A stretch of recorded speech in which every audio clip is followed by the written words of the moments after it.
On a longtemps pensé qu'il y avait des molécules pour faire des nageoires et des molécules pour faire des ailes spécifiques.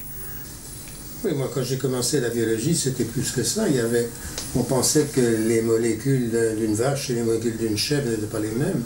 N'étaient pas les mêmes que celles d'un escargot, et qu'une vache était faite de molécules de vache, et parce qu'elle était faite de molécules de vache, qu'elle était vache. Et là, on a beaucoup changé depuis. On s'est aperçu que pratiquement tous les organismes sont faits en gros avec les mêmes molécules et des molécules extrêmement voisines, et que ces molécules sont peu à peu modifiées, arrangées, allongées, raccourcies, et on peut dire en gros bricolées.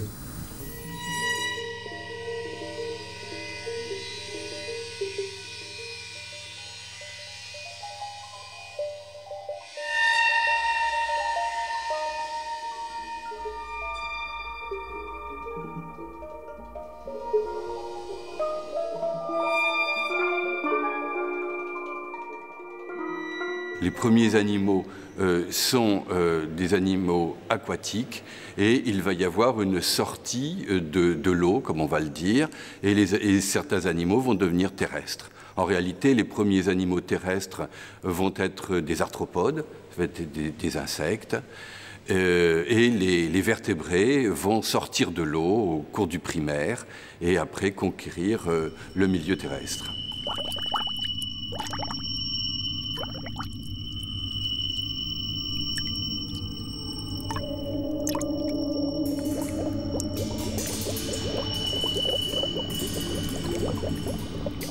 Les premiers poissons étaient des poissons qui se déplaçaient sur le fond des mers, et à un moment donné, ces poissons ont conquis la pleine eau.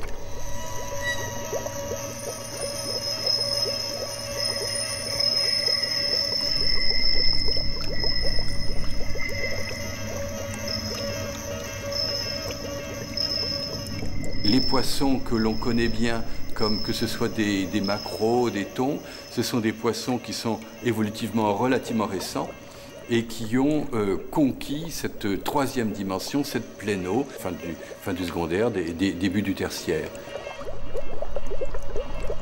L'origine des cétacés, c'est qu'ils ont des membres antérieurs qui servent de palais natatoire et n'ont pas de membres postérieurs.